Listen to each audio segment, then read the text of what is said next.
answer our questions. Okay, all right. Okay, let me start. Let me give you what has happened so far. The attack is happening as we talk, Larry. What we know, the air defenses are active in the western part of Tehran. Naval base in Sirik Island reportedly targeted by 2 strikes, and 1 strike close to the Minab, that city, that kids that they were killed 5 kilometers from Minab. And Iran, at the same time that these attacks are happening, Iran is attacking Iraqi Kurdistan in Erbil. They're attacking them by drones and missiles. And there was some sort of report that the United States Navy carried out attacks on Sirik from warships in the Gulf of Oman. And there was a, confirmed. There is a confirmed strike in Qeshm Island, and they tried to hit a petrochemical plant in Asaluye. Then it seems that the air defense system intercepted, and there is some sort of limited explosion, but because of the air defense system hitting the target, hitting the missile, that didn't achieve so far anything.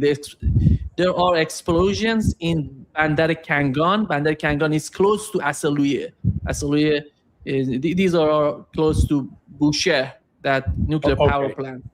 So they're on the coast, the west. Exactly. All of these, Sirik, Qeshm, Kangan, they're all close to the Persian Gulf. And a U.S. official said that the strikes on southern Iran will continue, including hundreds of targets, and continue for hours. Right now, as we talk, Iranian Army Mi-28 helicopters are active over Tehran to intercept, these little drones. Mm-hmm. And Mehr News reported, that the fighter jets, they reported some activities of the Iranian fighter jets in the sky of Iran. And here is the latest news, Larry, and the attack is happening as we talk. Your understanding of the situation and what is the main reason for this? Donald Trump said, we want to change Iranian decision. We want to force our terms on Iranians. I don't know. What is your assessment with these attacks? Are they going to change it? What would happen? What would come through these attacks for the United States? Well, a couple of things come to mind. The attacks that Iran launched last night in response to the U.S. attack must have done some serious damage. Otherwise, if it was light damage and inconsequential, I don't think the United States would be responding. Now, the United States, as you notice, doesn't actually describe damage that has occurred. There's that. But it comes back to the point I was making yesterday on some other shows, which was the attack yesterday combined with that leak to the New York Times, to David Sanger, about the negotiations surrounding the nuclear issue. I think all of that, this was all designed to stage, to create a narrative so that Trump can now walk away from the peace talks. I think over the week, it was a battle for the mind of Donald Trump over the weekend. Initially, there were those who thought he would sign on, that there was a deal, that it would have required some concessions from the United States, but the Zionists, not just Bibi, the Zionists, which covers, both the Jews that are Zionists and the Christians who are Zionists, they mounted a full court press on Donald Trump. And whatever inclinations he previously had to support the agreement that was being hammered out in Islamabad, he decided to blow it up. And that is exactly what he's doing. This is the end of the negotiations, end of the agreement, until this is, I think, will now spark a sustained escalation. I think, Iran hit them last night and then didn't continue. It limited its response. It had a limited response last night, just going after Bahrain, Kuwait, and Jordan, the Muwafaq al-Salti air base. But I would think now, in light of what the United States is both publicly, I mean, they come out and say it in public. Yeah, we're going to hit them hard tonight. It's like, what? I don't even begin to understand that. That you know, there's no there's no justification for this attack. So this is the end of the ceasefire, and we'll return to battles until we see at such time that the United States will come begging again for Pakistan or whoever to see if they can talk Iran into another ceasefire.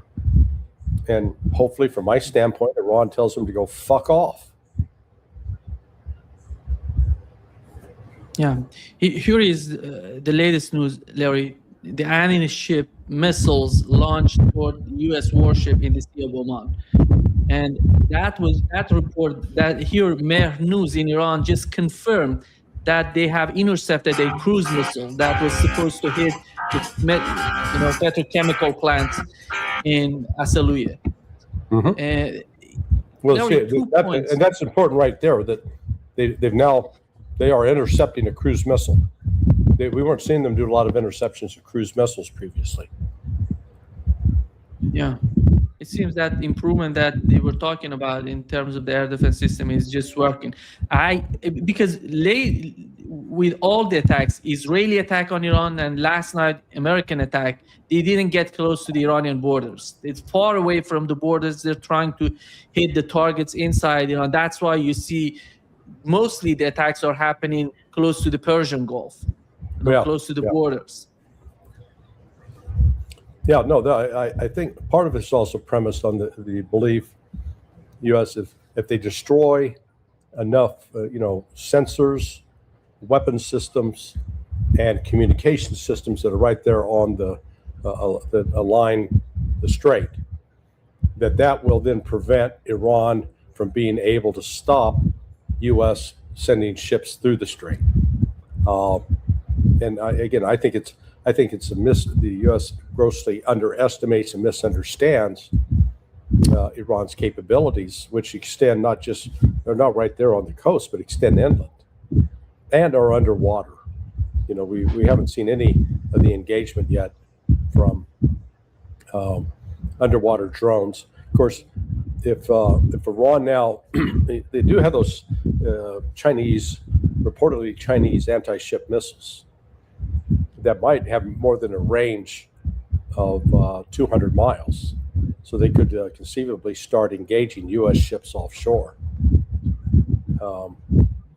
I think now Trump and his team have they screwed themselves. They really think that this is going to break Iran. They really do believe themselves when they say, that Iran's army is broken, the military is defeated, they have no capability, they're just the economy is a disaster. So it's up to breaking news, Larry. Yeah. Yediot Ahronoth, the Israeli publication, the Israeli media just reported that it seems that the U.S. warship got hit by Iranian anti-ship missile. And it's reported on Israeli media that they hit the U.S. warship. And there are some reports that in the airport in Bandar Abbas, again, close to the Strait of Hormuz, close to the Persian Gulf, they hit the airport in Bandar Abbas. And that remains to be confirmed, the Iranian hitting U.S. warship. But it was reported in Yediot Ahronoth. Yediot. I think Yediot. Israeli, Israeli did. There it is. I see it. Ahronoth, I think it is. Ahronoth. Ahronoth. Yediot Ahronoth. Yeah.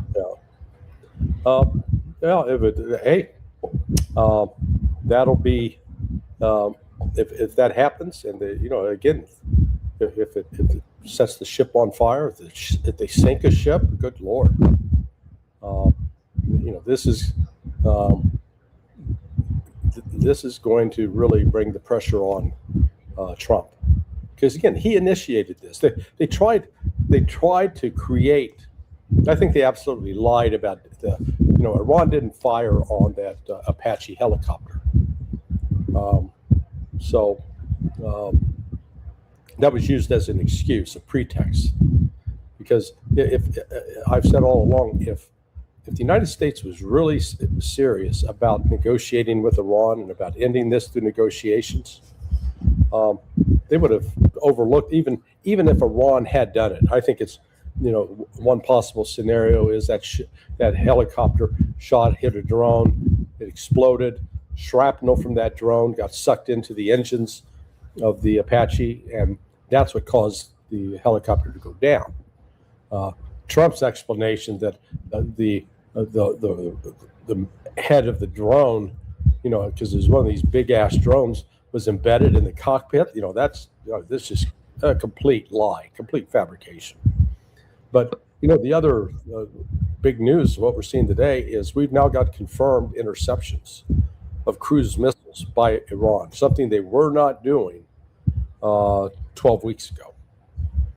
So that's going to, and maybe the U.S. saw the deployment of these new systems, because I bet you these are they're either Russian or Chinese, and now Iran has deployed them, and maybe that's what the United States was going after to try to destroy. And instead, the U.S. is losing its cruise missiles, which it doesn't have a lot to lose. But when it comes, Larry, to that story about Apache helicopter, is it possible for a drone to go after a helicopter and hit the helicopter? Are they? Well, yeah, it's difficult. It's possible, but if it hits the helicopter's coming down. If it's a drone with an explosive warhead, that would cause that helicopter to fall from the sky like a brick, and the pilots would have been killed. That's why I say the story. So the story they're telling doesn't make sense. Israel, Larry, has an objective in this war, and they want to change the equation that Iran has established in the region, the attack and the Iranian response to any Israeli aggression on Lebanon. On the other hand, Donald Trump is talking about the only reason that he's trying to do this. He said that today he wants to change the Iranian position in the negotiations. If that was going to happen, it would have happened during the first round of war. I mean, the second round of war. Okay, so I'm negotiating with you, and you're not giving me what I want. So therefore, I'm going to kick you in the balls and punch you in the nose in order to get your cooperation. He's been watching too many mobster movies. That's what you do to somebody who's weak and can't punch back. But when you are Iran and you're quite capable of punching back, you're strong enough, all of a sudden doing that is only going to further enrage. It's not going to make you want to cooperate with me. It's going to make you want to destroy me, to stop me from hurting you. God, I can't express enough my complete disgust with what Donald Trump has become. Maybe he was this all along, but he's now starting the war up. I guess he waited until the markets were closed today. I just wanted to check here to see. The NASDAQ went down 950, almost 1,000 points. So the chip sell-off worsens. Trump threatens more attacks. Oh, there's a good idea. And what's oilprice.com doing? Have you looked at that? Let me check it. But what's so amazing to me? Oh, look. What's so amazing to me that today we had the Qatari delegation in Iran talking with Iranians, trying to make. What is that? Trump waited. They waited until the Qataris had left the area, right? Yeah, exactly. They waited until they left and said, "Okay, now let's attack them." So this is I don't see the other Gulf Arabs, including UAE, starting to line up and say, "By God, we're going to stand by the United States." This is, I think this is headed towards a level of escalation that will go on for, another couple of weeks, and then the United States will be begging to stop it, which will send a further message that the U.S. is much weaker. I mean, for Trump to do this, it darkens, puts a cloud over the World Cup. It puts, and plus you got coming up, the 4th of July celebrations now are less than 3 weeks away, 4 weeks away. So we've got 23 weeks, exactly 4 weeks away. So. And the United States is going to be embroiled in a war of choice. Israeli Channel 11 reported that Israel is not involved in the attacks on Iran. And this is just amazing that Israel is just putting the United States in the front line, then they're getting, they're saying that they're not part of this, which we know the whole agenda is the Israeli agenda. I mean, this makes no sense. Yeah, I mean, it really does. It's like, what is Trump doing? Why are they doing this? Because, it's not like yesterday I thought Iran could have, because of the attacks that took place in southern Lebanon and on Tyre yesterday, that Iran, under its new doctrine, would have attacked Israel as well. They stood off. They didn't do it. As I said, they had a limited response yesterday. So I guess I'm curious to see what they're going to do today. Are they going to expand their attacks, or are they going to again limit them? But yesterday Jordan said, "Oh, we took down 5 of 5 missiles. That not a one got through." I don't believe that for a minute. And in fact, maybe, as I said, U.S. did more damage yesterday than they've admitted, which is one of the motivations for this strike. But the one thing Iran has, is it's got intelligence support from both China and Russia, including location of U.S. ships, including inbound attacks, turning aircraft, taking off. So, and I suspect they're getting it real time now. I think the reason that they're saying Israel is not part of this operation because of the Ben Gurion airport that is full of American aircrafts. And I don't know if Iran would attack Israel on their airport, Ben Gurion airport, which is full of the refueling tankers, aircraft, and all over. Well, just from a pure tactical standpoint, yes, they should. They should wipe it out.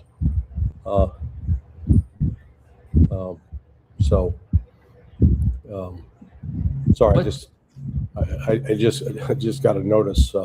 One of my older cousins died. So. Wow. So, but she so had sorry a to hear that. good long life, and but she's a big fan of the blog. Of course, she was yelling at me recently for being anti-Trump. Wow. Now that she's passed, she may discover the truth. So, anyway, sorry.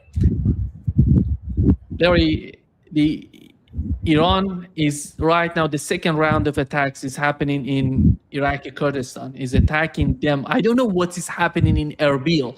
And because every time something happens, they're attacking Erbil. And now there's 2 attacks on Erbil. My guess is it's a CIA operation that equipping, training Iraqi Kurdish fighters to be able to penetrate Iran and take territory, assassinate officials, etc. And I think, I don't know if Iran got it through its intelligence or through Russian intelligence, but whoever provided it, they are certainly going to preempt it. Yeah. And it'd be interesting now to see what Turkey does in light of the latest threats from Israel. the fact that, hell, Bibi Netanyahu threatened them today. Wait, you muted yourself. Can you hear me? Now I hear you. Here is the footage. It seems that the footage is coming out from the region. I don't know if that's. Let me just bring it up. The footage of the American warship being hit. Yeah. Being hit by, Iranian missile. The footage of the ship on fire. No, off the coast of Oman. It's not the warship. It's the ship off the coast of Oman being on fire. Yeah. Isn't that the ship that the U.S. hit? No, it didn't say who did it. No, I'm telling you, the U.S. earlier today off the coast of Oman hit a ship. That wouldn't, look at it's dark over there now. So that picture doesn't make sense because it's clearly light. Sun's still up. And if I'm not mistaken, so it's 6:30 here. Is it not? It's it's at night. It's because it's not 2 a.m. in the morning. Yeah, it's 2 a.m. It's something like let me 6. Yeah, it's gonna be 1:30 a.m. It's something like that. Yeah. So it's, Larry. Go ahead. Israeli media reported that Iran hit the warship with a hypersonic missile. Yeah. It's still unconfirmed. It's still unconfirmed. They're saying that. They're still unconfirmed, the Israeli media. Yedioth Aronoth. Yeah. Mm-hmm. The name is so difficult to pronounce. And I think, Larry, what has happened last night when the attack on Sirik Island, they attacked 2 water tankers, the water supply in the Sirik Island. If the things go in that direction, because as we talk, a new attack is happening on Bandar Abbas. If the United States start attacking the oil supply, the water supply in these cities, we're going to see the same thing happening with the GCC countries, maybe going to Israel. I don't know if Iran would hit desalination plants. Mm-hmm. My understanding is that's not their policy. But if the United States continue with this sort of attacks on water supply, they may change their attitude. Well, yeah, I guess I don't see Iran punishing if the Saudis were not involved with these attacks, or the Qataris, then I don't see Iran punishing them for the sins of the United States. But Iran could, if they retaliated against anybody, it would probably be against Israel, knock out Israel's water supply. Yeah, and so that would have will send a message. See, this is it's escalating, and for no good reason. That's what's crazy about this. This is another war of choice by Donald Trump. He had a ceasefire. Well, it was sort of a ceasefire. The United States has been violating that ceasefire for weeks, but it's escalated to a new level. Yeah. Trump on Fox News says the next targets will be bridges and power plants. I would wonder what he's seeking by those targets. What does he want from these sort of attacks? If he does that, but he's talking about it. I think he's getting serious with those attacks. So this is just simply to inflict pain on the civilian population. Let me draw a parallel with you to compare that. If in Ukraine, if the Russians are knocking out bridges that are behind the front lines, they are trying to cut lines of communication so that new supplies cannot be brought to the troops on the front line, which will then weaken those troops and force them to surrender or retreat. That's not the case here. It's not like the United States has an invading army. This is just simply to cause harm and hit targets that right now have no military relevance, because the underground factories, their power plants, I'm pretty sure are also buried underground, so they're not, they can continue operating while the civilians above ground are going to be hurt. Yeah, this is we're at the start of something big and terrible. Politico reported that the President of the United States, Donald Trump, will not attend the first U.S. hosted match of FIFA World Cup between the United States and Paraguay in Los Angeles on Friday. And he's gonna be busy with the fight. I don't know. They said for hours. It's gonna be hours, less than 1 day, less than 24 hours. It's gonna be 2 days, 3 days. How is that gonna work? Because if it lasts more than 5 or 6 days, it's gonna be full out war. Yeah. Is that right? Yeah, it is. That's how Iran's going to have to look at it. The Pakistanis are desperately trying to salvage the Islamabad Accord, but I think even now they're realizing that's not going to happen. I honestly don't know why Iran is even negotiating with the United States, because the United States has been agreement incapable, to quote Sergei Lavrov. So I think the next time the United States comes begging Iran for a ceasefire and to sit down at the negotiating table, I think Iran should say, okay, you got to do two things. You got to lift the sanctions immediately, unfreeze our assets. Then we'll sit down and talk. You got to show something in good faith that you are serious, because we've been through your bullshit now for 3 months, and you're not a serious country. I mean, they've had repeated agreements that they thought were ready to go, and then Trump walks away from it. Yeah. Here is footage of F-14 Tomcat active in Isfahan. And it seems that they're getting in the sky to take care of the drones. Maybe fighter jets. Are they going to get to the borders to fight? No, I don't think you're going to see F-35s coming in to fly over Iranian territory, or even F-16s, F-18s. They'd be insane to do that now, because I think, as we're seeing with the reported interceptions of cruise missiles, Iran's air defense system's been upgraded, and I don't think they want to send in some new aircraft to find out how effective it is. Larry, I think the Israeli aim and objective, which is the impunity with the ongoing war, they want to attack all these countries around them. Basically, I'm talking about Lebanon. They want to attack Lebanon without having any sort of response, without having any sort of attack in response to what they're doing to Lebanon. That's why that's the main goal of Israelis right now. Today, we had the Israeli Prime Minister and Israeli President talking with Lebanese people and saying, and with the Lebanese, president saying that we don't consider you as our enemy. You are not our enemy. Our enemy is Hezbollah. We want to hit Hezbollah. We are at war with Hezbollah, but we are friend of Lebanese people and Lebanese government. And they're trying to do their best. They did everything. You remember the way they did before the war against Iran started. They said, we are people of Iran. We are your friend. This is the enemy is your government. We're going to remove your government. They're doing the same in Lebanon.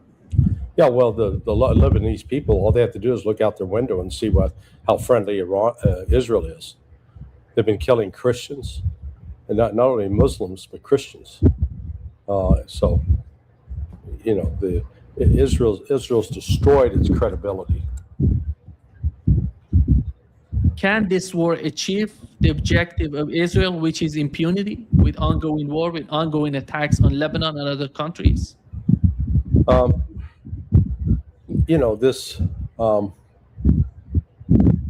Let me start with what I don't think will happen. I don't think the United States and Israel combined can inflict enough damage on Iran that it will push Iran to the point of saying, okay, we're going to need to surrender. We're going to need to cut off aid to Hezbollah. We're going to need to give up all of our enriched uranium. And we may have to get rid of the mullahs. Okay, that's not going to happen. So what a more likely scenario is, as this U.S. steps up this attack, the financial tsunami that's been approaching since the closure of the Strait of Hormuz is finally going to start hitting.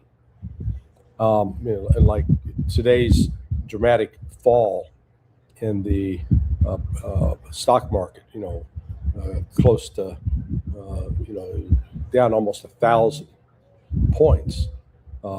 If that continues, and it looks like it may, then the United States is going to be facing severe economic headwinds, let's call it that.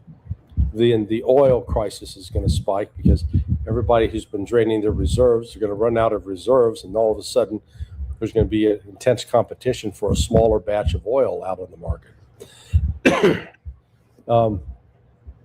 Trump was bragging that the CIA snuck out, 100 million barrels of oil. Gee, I wonder whose oil that was. It was Iranian oil. He's been helping fund Iran. That's the other thing about this. It makes no sense. So what we're looking at here is that if this escalation continues, and if Iran now engages in the complete tit for tat, United States hits, Iran hits. If the U.S. hits again, then Iran hits again. And if the U.S. responds, Iran hits again. And it'll focus its targets on key military infrastructure, as well as if they could go after the water source now in Israel as a response for what they did on Kemch Island, because Israel was involved with some of those attacks. So I'd be fascinated to watch what the Iranian military is going to do in response. When Beirut was attacked, Dahia was attacked, the Iranian National Security and Foreign Policy Commission spokesperson, Ebrahim Rezai, he said the moment the attack happened, he said, tonight we're going to attack Israel.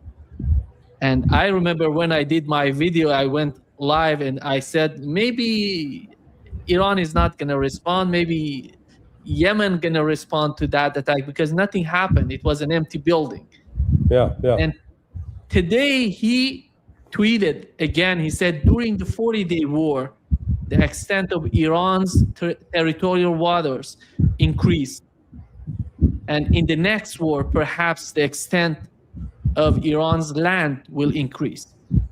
He's basically, in my opinion, talking about Kuwait and Bahrain, yeah. Kuwait and Bahrain could be part of that, because these two states are so fragile. They're so, the situation is so critical in these two states. In Bahrain, majority Shia, and they're against the government. In Kuwait, the same way, they're so connected to Iraqi people. They were part of Iraq. They feel right now more isolated. That actually, Iran, that effort could actually be to return Kuwait to Iraq. And again, you look back, don't mean to get us off topic, but if we go back to the start of the war, the first Gulf War against Saddam in 1990, that made no sense. At that time, I didn't really know the history of the United States in the previous 10 years providing covert support, both with precursor chemicals for chemical weapons, biological agents for biological weapons, money, helping raise money from the Gulf Arabs to assist Iraq, as well as providing intelligence, the best intelligence Iraq could use to attack Iran. So, and over that, there was a relationship with Saddam. I mean, the ambassador, I'm sure, had pretty regular meetings with Saddam, because to coordinate all of this and to talk about the war, talk about U.S. support. And so when he then invades Kuwait after talking again to Ambassador April Glaspie, the United States response should have been to call him up and said, "Hey, sit down. Let's sit down and talk. What, we know we told you we didn't care, but actually we do care. So let's. There would have been a way to peacefully resolve that. Instead, we used it for a dick measuring contest. We're going to show him." That invasion was complete. I now realize was completely unnecessary.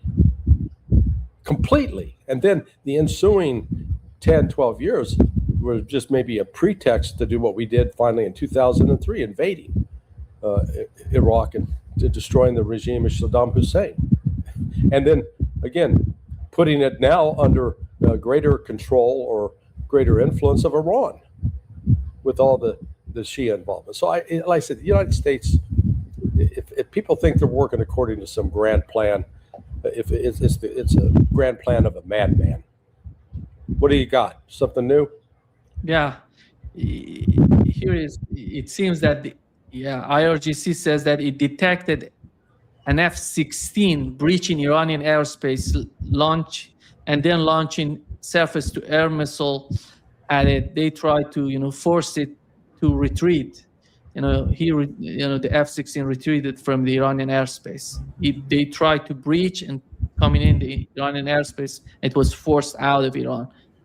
So we're seeing something new. Iran wasn't sitting on its hands over the last 12 weeks. They've upgraded their capability. So I think the reports that the Chinese and Russians were helping them. I think we're starting to see evidence of that. I mean, you've had, that's reports tonight of intercepting cruise missiles, now reports of basically intercepting an F-16, and reports of a hypersonic missile hitting a U.S. ship. But that clip you were showing before, that was the ship that the U.S. hit off the coast of Oman. That's not a ship that Iran hit. No. You're right, because it was written that that was the ship that it was hit off the coast of Oman. Repeat that word. I'm what? You're right. Yeah. I'm sorry. You should get this Larry, up. what's the story? Bad.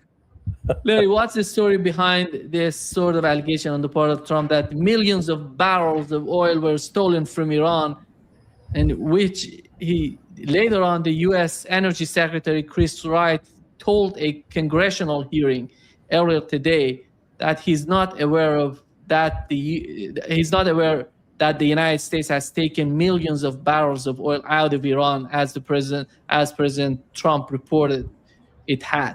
What is that? He's making things up, or he's serious, or he's feeling that he did it? Well, remember in the early days of the war, Trump lifted sanctions on Iranian oil. Remember that? No. Why? So Iran could sell oil, put some oil out there on the high seas to try to keep the world from collapsing and having a major crisis. That's all he's talking about. That somebody's fed him a story and he believes it. He really doesn't. He doesn't know what's going on.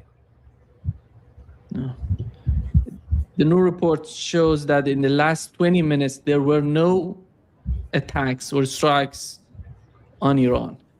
And it seems that the first round of attacks somehow was concluded. Let's see if they're attacking again.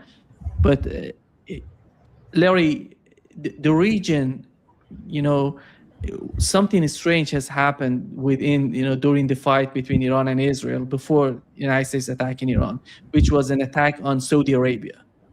Mm-hmm. There is no statement on the part of Saudi Arabia who did attack them, who hit the targets in Saudi Arabia. Why are they so silent about it? Yeah, but this is from the other day, right?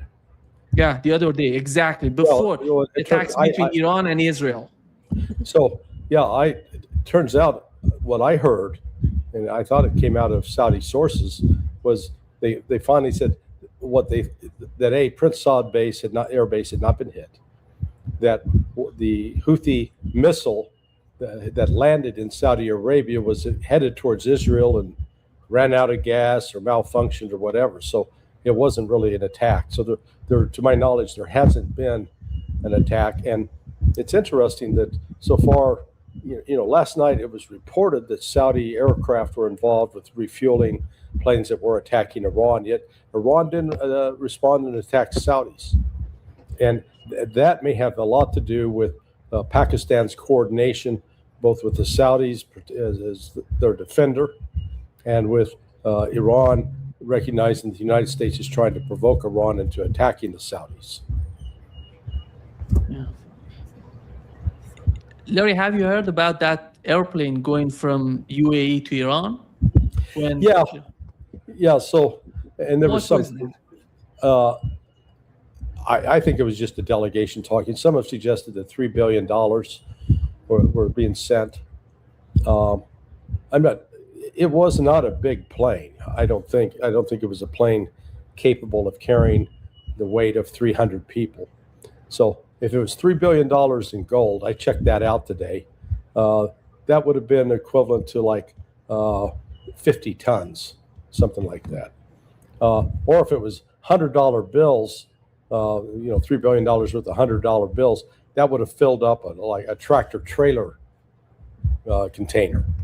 So it wasn't that. So I think it was just talks between the UAE trying to make nice with Iran and saying, look, okay, we're sorry for all the Israeli ass kissing we've been doing, and we want to make amends. Because notice they've been very, very quiet over the last couple of weeks. They haven't been acting like these jerk offs that they were before. You had some sort of fight between Erdogan and Benjamin Netanyahu today. Erdogan came out and said the Israeli agenda should be stopped, which is the greater Israel. And he mentioned that the southern, they have a province close to the Syrian border.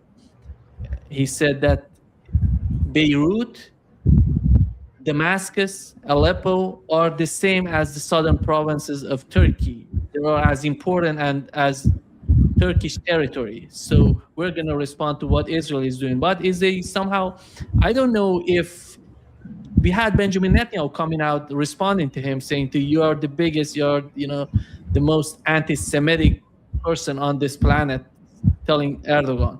But behind the scene, you see the trades. It's part of that. It's part of that incredible Israeli Zionist diplomacy.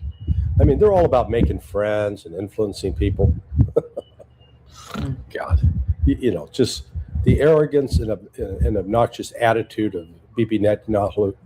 I wish I could say that his arrogance and that he's not representative of a lot of Israelis. Oh, au contraire, he is the quintessential expression of what a lot of Israelis are like, unfortunately. Yeah, breaking news. Iran's Khatam al-Anbiya Central Command announced the full closure of the Strait of Hormuz, allowing 0 ships to pass from now on, with or without tolls. Every single movement through the strait will be targeted. So this is the full closure of the Strait of Hormuz. Yep. I think we're getting back to the initial days of the second round of war. Mm-hmm. And we're going to see the price of oil just going up. And yeah, it should. I mean, Brent, the price of Brent should really be well over 100. Instead, it's 93 right now. But West Texas Intermediate is up now so they're both $92, $93 a piece. That's right now. So we'll see what happens in the coming hours. You're right. It should go up significantly. We had Houthis, Larry, today checking the Bab al-Mandab, just controlling Bab al-Mandab and some sort of vessels. They had their own ships, boats to go and check these vessels. And it seems that they're going to come to the game. Today they were doing this, verifying who's passing through the Bab al-Mandab. And it seems that we're heading toward, Yemenis are joining the fight. The Strait of Hormuz is closed. We had some reports today that Suez Canal is the traffic is just getting worse because of everybody wants to get out of the Red Sea, going to Suez Canal. And I don't know how this new movement on the part of Yemenis would influence that.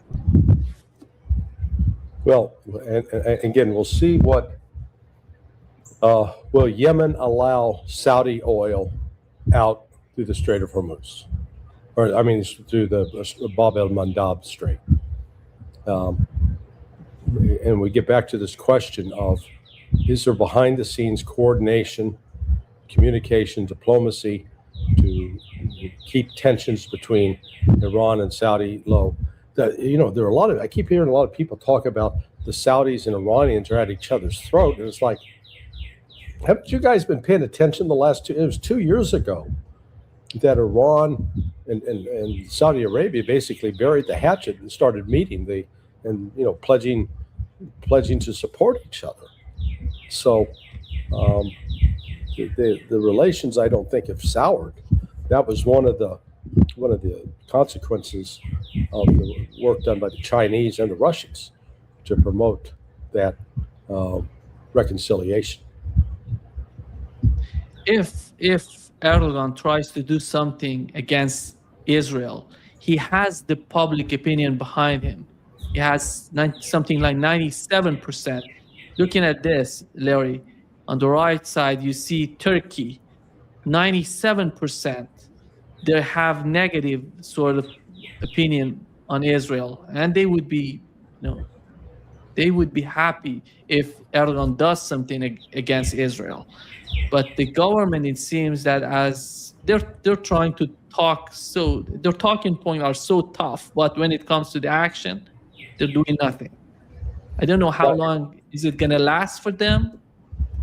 So Israel reminds me of this drunk guy at a bar. And so he's now picked a fight with two of the patrons. And there's this big guy sitting over on a stool who's not in the fight. He's just watching. And so Israel, while it's busy trying to fight these other two, turns to the guy and go, "Hey, your mother's a whore." Guy gets up and comes over and starts. That's what they're doing to Turkey. They are deliberately provoking the largest army in that area, much larger than Israel, and it's because it's tied to NATO. And here's Israel basically threatening to attack a NATO country. They've lost their minds. These Zionists are out of control, and like a rabid dog. So there's only one cure for a rabid dog, and it's not put it in the kennel and feed it more hamburger meat. I think it's serious, Larry. Iran hit the warship because the attack has just stopped. There could be something happening. That's why they stopped the attack, because it said it's going to take hours and hours of attacks, and they were preparing for that. Right now, they stopped attacking Iran. Maybe. Well, we'll see. Maybe it's a pause. The tankers have to return to base, get refilled so they can take off and then be available to refuel the aircraft. And we haven't yet seen Iran's response. Okay, so Iran's going to respond within the next hour, maybe less, or they should. Now it's true that during this they weren't sitting on their hands; they were actively shooting. And if it's true that they hit a warship, if the United States was stupid enough to put a destroyer close enough to shore that one of the hypersonic missiles could hit it, it's lesson. Let's hope they learned a lesson. No guarantee, but that it will be. It's a wake-up call or a reminder that Iran's not a weakling. Iran's got a lot of options. Did you watch the interview that the president of Lebanon had on CNN with Christian Amanpour? No, I didn't see that. He was saying basically that Iran is using Hezbollah as a bargaining chip. We don't want this war. We've been used as some sort of tool for Iran in this war. Later on, Israel attacked and hit the targets in southern Lebanon and killed one of the generals, major generals of Lebanese army, together with the commander and soldier. Yeah, yeah. And here's this president who just doesn't give a shit, right? No. Yeah. But He's just the like, whole- he should be blaming Israel for that, but no, he's not. He's blaming Hezbollah. the main objective, Larry, with what's going on, with the two messages today, the Israeli prime minister and president, it seems to me that they want to somehow get Hezbollah involved in domestic policies. They don't want Hezbollah to be focused on the fighting in the southern part of Lebanon. That's why they're making these sort of moves on, they want to, they say to the people in Lebanon, we are with you, we are your friend. The government, we are with you. They want to make this sort of civil war in Lebanon to get, somehow say Hezbollah is not doing good, is not beneficial for you. They're trying to do what Iran is asking them to do. Yeah. So if Hezbollah is distracted from the southern part of Lebanon, then they can advance. This is the main objective. I don't see Hezbollah being tricked this way because they know what is the objective. That's why they're trying to calm everything down in Lebanon in terms of, these sort of interactions with the government. Well, my understanding of Hezbollah and that, the way you're talking about it, and I'm not saying, you're not saying it this way, but you're describing this attitude as if they are a one-note pony, that they're basically a militia, and they can't do social services and take care of government affairs while fighting a war. That's wrong. They are a de facto government. In fact, they're probably a more effective government than the actual government of Lebanon.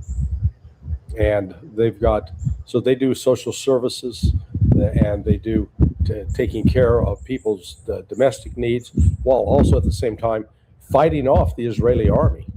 And they have, the Israelis, I don't think they've consolidated and held territory north of the Litani River. I think they've been forced to retreat. And they've already had to withdraw some units because of casualties. So, Israel is now going to find itself in at least a three-front war, with Hezbollah attacking from the north, Iran attacking from the east, the Houthis attacking from the south. Yeah. 2 ships. Yeah, Iran blew up 2 ships attempting to cross the Strait of Hormuz. I don't know what is happening in the mind of these people who can cross. The war is happening. They want to cross the Strait of Hormuz. Well, they trust the United States. And I say, we got this under control. Go ahead. And you watch the insurance. If these ships were insured by any Western insurance companies, there'll be a big payout on that. So I'll give you a 4-minute, 3-minute warning. I got to, so. Okay. Just go ahead. Just to wrap up, do you feel that the United States is going to continue this attack up until? I take them at their word. They said they were going to. Now we'll see if they reverse that. But you still didn't answer my question. How did you know this morning this was going to happen? That was my guess. I was just guessing that it's going to happen. That's why I asked. Khalil Gibran, wasn't he like an Iranian poet? Who? Khalil Gibran. He wrote a book, The Prophet. So I'll just call you The Prophet. All right, my friend. Thank you, Larry. We'll see you, if not sooner, at least early Friday morning. Let's see. All right, take care. It depends on the tax. See you, Larry. Yeah. See you soon. Get some dinner. Yeah, sure. All right, bye. Sure. Bye-bye.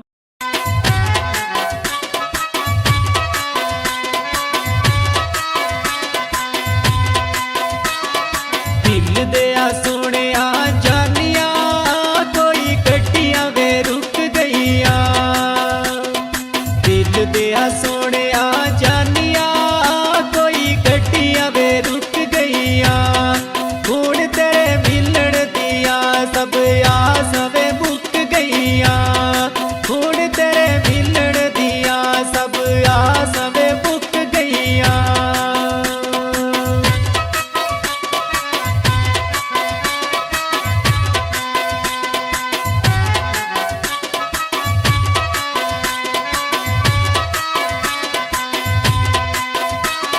ਦਿਲ ਦਿਆ ਸੋਹਣਿਆ ਜਾਨੀਆਂ ਹੁਣ ਰਾਤ ਨੂੰ ਨੀ ਸੌਂਦੇ ਆ ਦਿਲ ਦਿਆ ਸੋਹਣਿਆ ਜਾਨੀਆਂ ਹੁਣ ਰਾਤ ਨੂੰ ਨੀ ਸੌਂਦੇ ਆ ਤੇਰੇ ਕੋਲੋਂ ਵਕਤ ਹੋ ਕੇ ਹੁਣ ਲੁਕ ਲੁਕ ਰੋਂਦੇ ਆ ਤੇਰੇ ਕੋਲੋਂ ਵਕਤ ਹੋ ਕੇ ਹੁਣ ਲੁਕ ਲੁਕ ਰੋਂਦੇ ਆ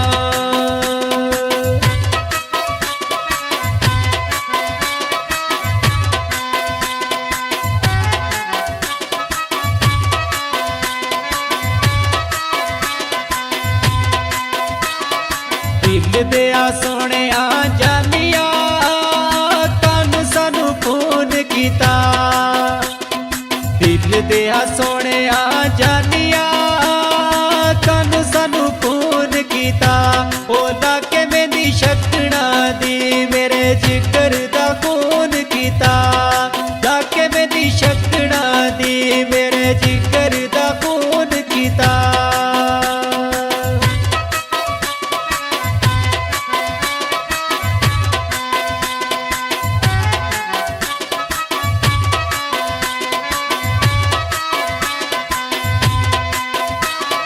ਦਿਲ ਦਿਆ ਸੋਹਣਿਆ ਜਾਨੀਆਂ ਕਿਉਂ ਸਾਡੇ ਨਾਲ ਦਗਾ ਵੇ ਕੀਤਾ ਦਿਲ ਦਿਆ ਸੋਹਣਿਆ ਜਾਨੀਆਂ ਕਿਉਂ ਸਾਡੇ ਨਾਲ ਦਗਾ ਵੇ ਕੀਤਾ ਪੁੱਛ ਦਿਲ ਜ਼ਖਮੀ ਕੋਲੋਂ ਤੈਨੂੰ ਕਿਸ ਤਰ੍ਹਾਂ ਜੁਦਾ ਕੀਤਾ ਪੁੱਛ ਦਿਲ ਜ਼ਖਮੀ ਕੋਲੋਂ ਤੈਨੂੰ ਕਿਸ ਤਰ੍ਹਾਂ ਜੁਦਾ ਕੀਤਾ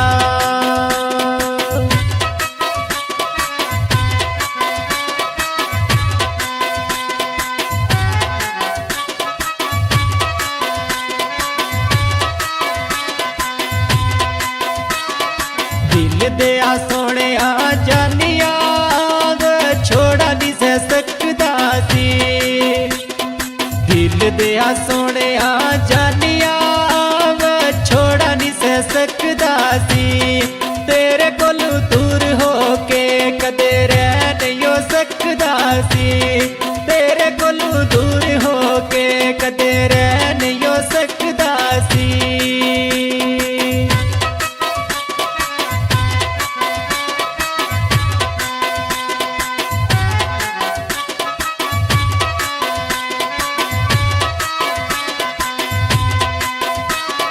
ਦਿਲ ਦਿਆ ਸੋਹਣਿਆ ਜਾਨੀਆਂ ਇਹ ਵਿਛੋੜ ਵੇ ਪੈ ਗਏ ਨੀ ਦਿਲ ਦਿਆ ਸੋਹਣਿਆ ਜਾਨੀਆਂ ਇਹ ਵਿਛੋੜ ਵੇ ਪੈ ਗਏ ਨੀ ਉਹ ਤੇਰੇ ਨਾਲ ਜੀਣੇ ਦੇ ਅਰਮਾਨ ਹੀ ਰਹਿ ਗਏ ਨੀ ਤੇਰੇ ਨਾਲ ਜੀਣੇ ਦੇ ਅਰਮਾਨ ਹੀ ਰਹਿ ਗਏ ਨੀ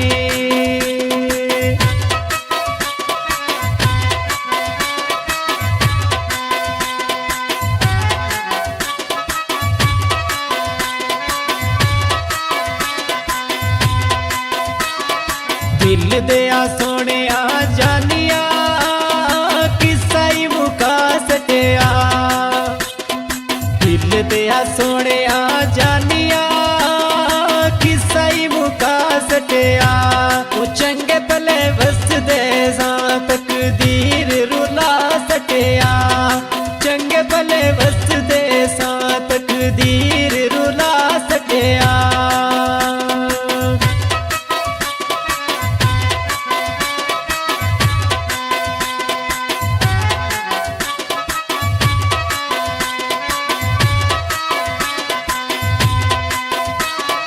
ਦਿਲ ਦਿਆ ਸੋਹਣਿਆ ਜਾਨੀਆਂ ਕਿਸਮਤ ਦੇ ਖੇਲ ਹੁੰਦੇ ਦਿਲ ਦਿਆ ਸੋਹਣਿਆ ਜਾਨੀਆਂ ਕਿਸਮਤ ਦੇ ਵੇ ਖੇਲ ਹੁੰਦੇ ਜਿੰਨਾ ਸੱਚਾ ਪਿਆਰ ਹੁੰਦਾ ਨਹੀਂ ਦੁਨੀਆ ਤੇ ਮੇਲ ਹੁੰਦੇ ਜਿੰਨਾ ਸੱਚਾ ਪਿਆਰ